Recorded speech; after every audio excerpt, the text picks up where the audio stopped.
Lázaro Barbosa, suspeito de matar uma família em Ceilândia, no Distrito Federal, morreu depois de uma troca de tiros com policiais. Foram 20 dias de buscas.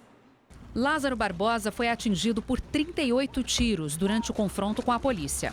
Após ser baleado, ele foi levado por uma viatura do Corpo de Bombeiros para o hospital, mas morreu no caminho. O secretário de Segurança Pública de Goiás, Rodney Miranda, falou sobre o fim da operação. E como nós havíamos nos comprometido, hoje nós restabelecemos a paz e a tranquilidade nessa comunidade de bem. Horas antes do confronto, Lázaro foi flagrado por uma câmera de monitoramento quando tentava contato com a ex-mulher e a ex-sogra, que moram na região.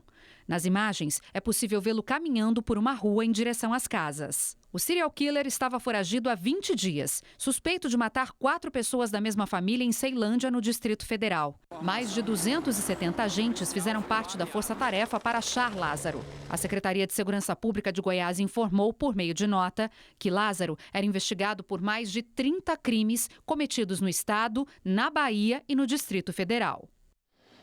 Para comentar o fim da caçada ao criminoso mais procurado do Brasil, recebemos aqui no Rede TV News o especialista em segurança, Jorge Lordello. Boa noite, Lordello. Como é que você avalia essa operação que terminou com a morte do criminoso Lázaro Barbosa? Boa noite, Augusto. Boa noite, Milena. Boa noite a todos. Na realidade, ele cai numa armadilha feita pela polícia local. Entenda uma coisa, Augusto, não tinha como a polícia ficar invadindo aquele terreno enorme de mata para procurar uma pessoa que poderia se esconder em cima de uma árvore. A polícia fez algo muito interessante que eu quero passar para vocês. Eles cercaram uma localidade que eles acreditavam que ali estaria Lázaro, uma localidade muito grande, mais ou menos 3 vezes o tamanho da cidade de Guarulhos, que é uma cidade grande aqui de São Paulo. E aí o que aconteceu? Eles esperavam um erro de Lázaro. E esse erro foi cometido na noite de segunda-feira. O que aconteceu? Lázaro precisava do quê? Ele queria deixar um dinheiro com a ex-sogra para dar para a família dele, que ele tem uma outra família com uma filha, e aí ele foi visto e passou a ser monitorado. E o mais curioso, ele teria conversado com a esposa ou ex-esposa naquela noite. A mulher tinha pedido para ele realmente se entregar e ele disse: eu não vou me entregar. Não se entregou, trocou tiros com a polícia e foi morto. E essa rede de proteção para justamente esconder o Lázaro, formada por alguns moradores da região, a polícia vai investigar essa situação? Milena, esse agora, a partir de hoje, a caçada do Lázaro termina. E aí acontece o quê? A investigação vai se perdurar. E vai se perdurar por quê? Primeira indagação, Milena, existia no bolso, foi encontrado com o Lázaro, R$ 4.400, um celular, uma pistola 380 carregada. Aonde ele conseguiu isso? 2 teorias rondam aquela localidade. A primeira delas, que ele era um jagunço, contratado para matar pessoas. E a outra teoria é que ele teria sido também contratado para colocar um terror naquela localidade. Aí os preços acabam baixando e algumas pessoas, bandidos, comprariam aquelas terras por preço de banana. Mas ninguém acreditava que o caso desse tanta repercussão nacional e internacional. 270 policiais monitorando essa pessoa, é óbvio que ele seria encontrado. Ele resolveu reagir, foi morto. Obrigada, Lordello. Que a polícia, então, chegue logo à verdade desse caso. Foi enterrado hoje na Grande São Paulo o corpo do motoboy Vinícius Rodrigues de Oliveira, de 21 anos. Ele foi atropelado por um carro em alta velocidade na zona sul da capital paulista. A justiça concedeu liberdade provisória à mulher que atropelou o grupo de motoboys e acabou matando Vinícius. A dentista de 42 anos foi solta na tarde deste domingo sem pagar a fiança no valor de R$ 22 mil. A motorista tem prazo de 5 dias para fazer o pagamento. Daniele Piorelli Almeida Diniz dirigiu um carro de luxo e foi presa em flagrante. Ela se negou a realizar o teste do bafômetro e, segundo a polícia, a motorista não prestou socorro às vítimas. O Conselho de Ética da Câmara do Rio de Janeiro decidiu em uma votação hoje pela cassação do mandato do vereador Dr. Jairinho. Agora o processo será votado no plenário da Casa. A decisão foi por unanimidade. Os 7 integrantes do Conselho de Ética e Decoro Parlamentar da Câmara do Rio votaram pela aprovação do relatório que pede a cassação do mandato de Dr. Jairinho. O documento cita o envolvimento do vereador, que está preso desde o dia 8 de abril, em homicídio duplamente qualificado, tortura, repetidas agressões físicas impostas a uma criança indefesa, tentativa de tráfico de influência e de uso político em causa própria. Agora, um projeto de decreto legislativo concluindo pela cassação será redigido e publicado no Diário Oficial. A previsão é que ele seja votado na quarta-feira.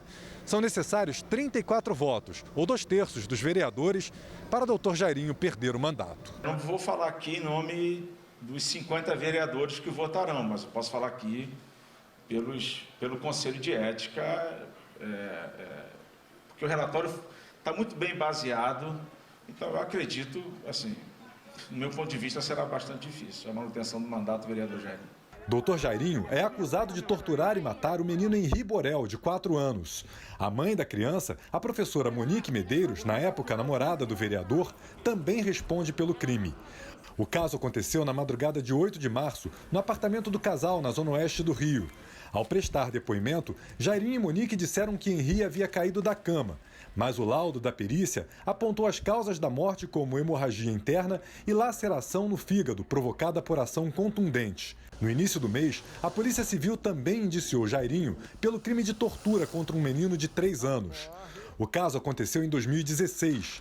A mãe da criança, Débora Saraiva, na época era namorada do vereador e foi indiciada por omissão. As investigações apontam que o menino foi sufocado por um saco colocado na cabeça dele e sofreu uma grave fratura no fêmur.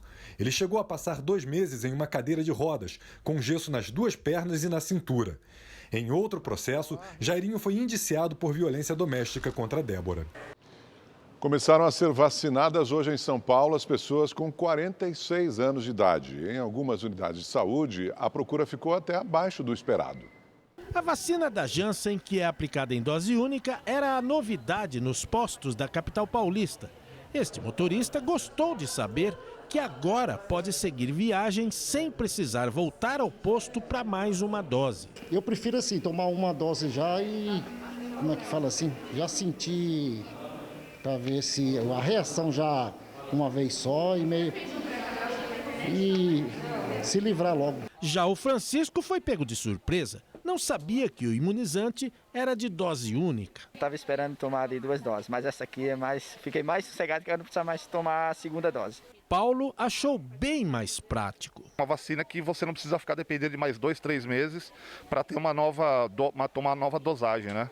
Então ela é muito mais, aparentemente, mais prática. São Paulo recebeu 114 mil doses da vacina da Janssen. 14 mil foram reservadas para imunizar a população de rua.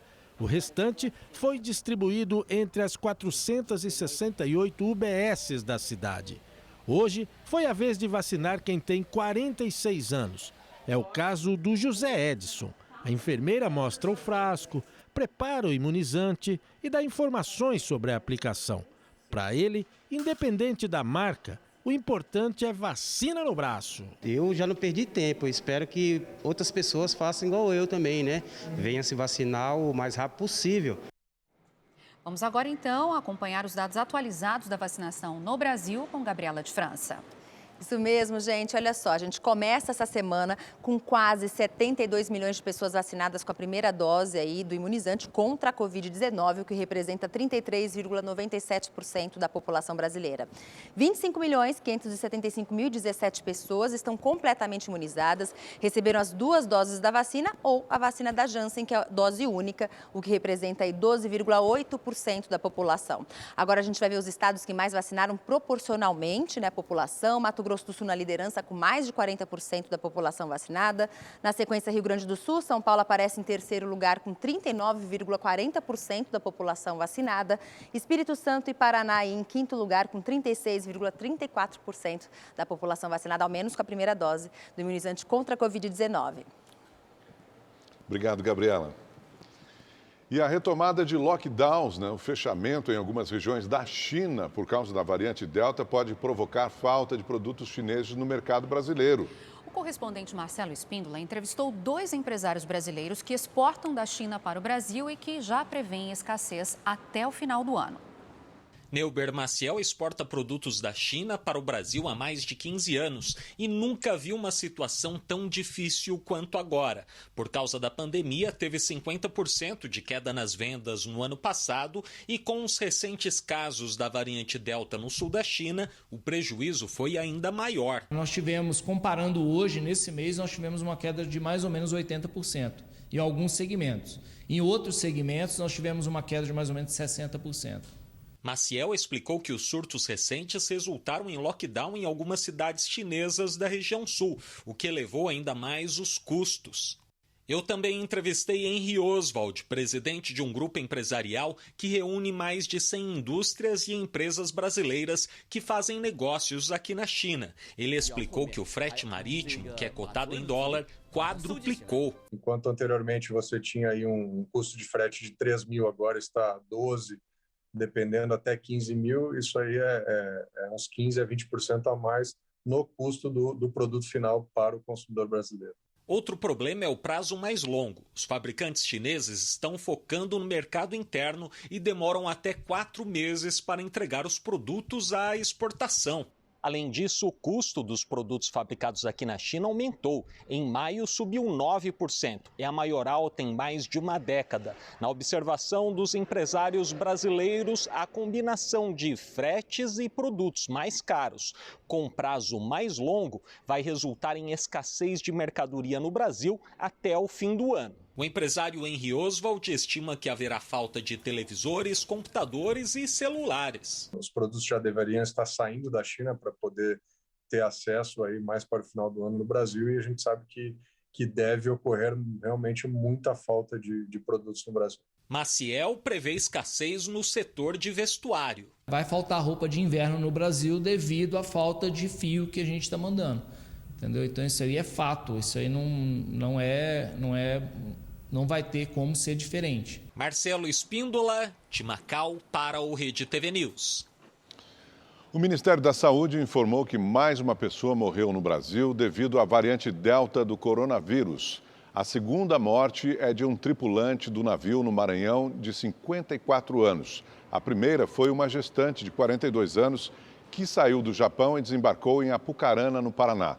A mulher passou por uma cesárea de emergência no dia 18 de abril, mas não resistiu. O bebê está bem. Ainda há 9 casos no país sendo monitorados. A variante Delta, que é mais contagiosa e letal que as outras, foi identificada pela primeira vez na Índia. A cepa já circula por 92 países. O alerta agora é para os pais. Se o seu filho, nos primeiros anos de vida, apresentar sintomas parecidos com um resfriado comum ou até mesmo com os da Covid-19, como dificuldade de respirar, por exemplo, fique atento. Pode ser mais um caso de bronquiolite, principal doença responsável pelo aumento no número de internação das crianças nesta época do ano. Com a proximidade do inverno e a queda nas temperaturas, as doenças respiratórias aparecem com mais frequência e a preocupação aumenta, principalmente com a criançada. Mesmo em tempos de pandemia, a bronquiolite viral aguda é a principal causa de internações pediátricas. Resfriado por uma bronquiolite é que dias após o início começam sintomas respiratórios inferiores, do trato respiratório inferior. O que é isso? Começam sintomas de cansaço e chiado no peito. E mesmo antes do inverno, já houve um crescimento expressivo no número de casos da doença. No Hospital Infantil Sabará, em São Paulo, por exemplo, o aumento foi de 185% no pronto atendimento e de 254% nas internações em fevereiro. Alguns quadros são moderados e graves, a criança fica bastante cansada e às vezes até mesmo cai a saturação de oxigênio. Nesses casos moderados e graves, muitas vezes acontece necessidade de internação hospitalar.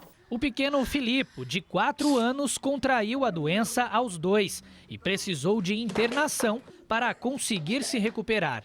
Ele teve coriza, teve febre, teve tosse. Então eu acho muito importante a gente ter um diagnóstico preciso, fazer os exames necessários para a gente poder cuidar a tempo das nossas crianças, né? E o perigo da transmissão também pode estar escondido em um simples brinquedo, já que além das gotículas que se espalham pelo ar, o vírus da bronquiolite também fica alojado em objetos. E as crianças são mais vulneráveis à doença justamente por ter a mania ou o costume de colocá-los na boca e até mesmo dividir com os coleguinhas. Aí o risco de contágio se torna ainda maior. Por isso, os pais precisam ficar atentos e, ao desconfiar dos sintomas, procurar um médico. O mais importante, então, é ficar de olho na respiração, ter olhos de águia, todo momento observar a respiração do seu filho. Se em algum momento achar ele cansado, procurar avaliação médica. Um estudo feito pela Unesp em parceria com o Ministério da Saúde e a Prefeitura de Botucatu, no interior de São Paulo, mostrou uma redução de 71% nos casos de Covid-19 após a vacinação em massa realizada na cidade. Quem tem mais detalhes ao vivo sobre a pesquisa é a repórter Carolina Rigengo. Boa noite, Carol. Conta pra gente. Oi, Augusto. Boa noite para você, para Milena e para todos. Os pesquisadores acreditavam que a redução de casos apareceria lá pela segunda quinzena de junho. Se surpreenderam porque a redução de casos começou a aparecer logo nos primeiros resultados da pesquisa. Só nessa última semana houve uma redução de 45%. Entre a quinta e a sexta semana depois da vacinação, a redução foi de 71,3%. De acordo com o infectologista responsável por essa pesquisa em Botucatu, aqui no interior de São Paulo, o indivíduo que é vacinado, caso infectado pelo novo coronavírus, tem sintomas mais leves. Isso reflete na transmissibilidade. Com isso, há menos casos graves, que é quando geralmente as pessoas precisam ser internadas, e também acaba sendo uma consequência a redução de mortes. Ainda falando sobre imunização, dentro dos próximos 3 dias, chegam novos 3 lotes da vacina da Pfizer, um total de 2 milhões de doses. Até o dia 1º de julho, serão 15 milhões de doses da Pfizer entregues ao governo federal. De São Paulo, Carolina Rigengo para o Rede TV News. Vamos saber a previsão do tempo para amanhã com a Gabriela de França. Isso, Augusto, a gente está de volta aqui. Olha só, você se lembra que semana passada eu falei sobre a chance de neve? Pois bem, a segunda-feira começou com flocos de neve em várias cidades da região serrana de Santa Catarina. Nevou no sul do Brasil, portanto, é a primeira neve do ano aqui no Brasil. E olha só, gente, para a gente entender como funciona a formação dos flocos de neve, é preciso a combinação de 2 fatores climáticos aqui, temperaturas abaixo de 0 grau e bastante umidade na atmosfera, e essa é a tendência, portanto, tem previsão de mais neve nessa madrugada. E as temperaturas continuam caindo nos próximos dias em grande parte do Brasil. A gente tem aí a massa de ar frio de origem polar muito forte, que vai avançar ainda pelo país e vai provocar aí queda de temperatura desde o norte até o sul do país, onde tem previsão de temperaturas abaixo de 0, viu? Temperaturas negativas. Em São Joaquim, por exemplo, volta a nevar amanhã, menos 5 graus e não passa dos 4. Em Porto Alegre, a terça-feira vai ser úmida e fria para os gaúchos, mínima de 4 graus, máxima de 13. No Mato Grosso do Sul tem chance de geada já amanhã, na capital Campo Grande, mínima de 5 graus, máxima de 17. E até lá em Rio Branco, no Acre, no norte do Brasil, vão sentir aí o efeito dessa massa de ar polar que vai derrubar as temperaturas, mínima de apenas 12 graus. Paulistas e paulistanos podem se preparar para os próximos dias gelados. Na capital paulista, o dia já começou a mudar, agora no finalzinho da tarde, depois de um final de semana de sol e calor. Vai esfriar ainda mais, amanhã a máxima não passa dos 14 graus, quarta-feira madrugada com mínima de 6 graus e previsão de chuvinha fina, garoa e tempo mais fechado. Cariocas também vão sentir friozinho aí nas primeiras horas do dia, mínima de apenas 14 graus, mesma coisa em Cuiabá, olha só, mas depois esquenta, chegando perto dos 30 graus. É isso, gente, preparem aí o agasalho, a coberta, porque vai dar uma boa esfriada e amanhã eu estou de volta com mais informações do tempo para você. Tchau, tchau. Obrigada, Gabriela. Cerca de 2,5 milhões de famílias possuem algum tipo de dívida na cidade de São Paulo. É o que revela um levantamento feito pela FEComércio. E a gente confere agora essas informações na reportagem do Giovanni César. Nas horas vagas, Gilmar monta um quebra-cabeça na mesa de casa. O desafio é escolher qual dívida pagar primeiro. Desempregado há 6 meses, virou motorista por aplicativo. Não era o que ele sonhava, mas foi a saída para dar uma freada nos boletos. Através disso eu fui me reerguendo, pagando as minhas contas, colocando algumas em ordem, fazendo negociações com bancos, né? E hoje eu consegui colocar algumas contas em ordem, né? E algumas outras ainda estão se encaixando. Segundo a pesquisa de endividamento e inadimplência do consumidor, em maio deste ano, o número de famílias endividadas na cidade de São Paulo atingiu 62%. São 2,5 milhões de famílias com algum tipo de dívida, segundo o pior índice já registrado. A última queda ocorreu em novembro do ano passado, quando a taxa ficou em 56%. A combinação de falta de dinheiro com boletos chegando pode virar uma bola de neve. O risco pode ser ainda maior quando entra nessa lista a dívida do cartão de crédito. Segundo a FEComércio, aqui na capital, 8 em cada 10 famílias estão nessa situação. Esse é um grande risco que se tem no médio e longo prazo, porque caso esse consumidor atrase o pagamento da fatura, essa é uma modalidade que possui uma das maiores taxas de juros do mercado, passando aí de 300% ao ano. A crise gerada durante a pandemia fez o desemprego aumentar, a renda do trabalhador cair, causando impacto no endividamento das famílias. É preciso uma combinação de resultados para virar esse jogo. Está bem complicado. É se programar, economizar, e pagando a continha ali, economizando e assim a gente vai. Mas tá bem complicado. É importante que esses consumidores revejam, façam um planejamento financeiro, revejam as suas contas, onde consegue reduzir, tentar negociar a taxa de juros de um determinado crédito que se tem em uma instituição financeira, por exemplo. A melhoria do ambiente de consumo, de endividamento, de inadimplência, somente vão ocorrer a partir de uma retomada mais consistente da economia, com a geração de emprego, com a geração de renda, bem como a efetividade da aplicação da vacina em massa. Vamos agora aos números da Covid-19 no Brasil. De acordo com o Ministério da Saúde, 16.673.000 pessoas já se recuperaram da doença. 1.260.000 estão em acompanhamento. E desde o início da pandemia, mais de 514.000 pessoas morreram por causa da Covid-19 no país. O Rede TV News de hoje fica por aqui. Obrigada pela sua companhia.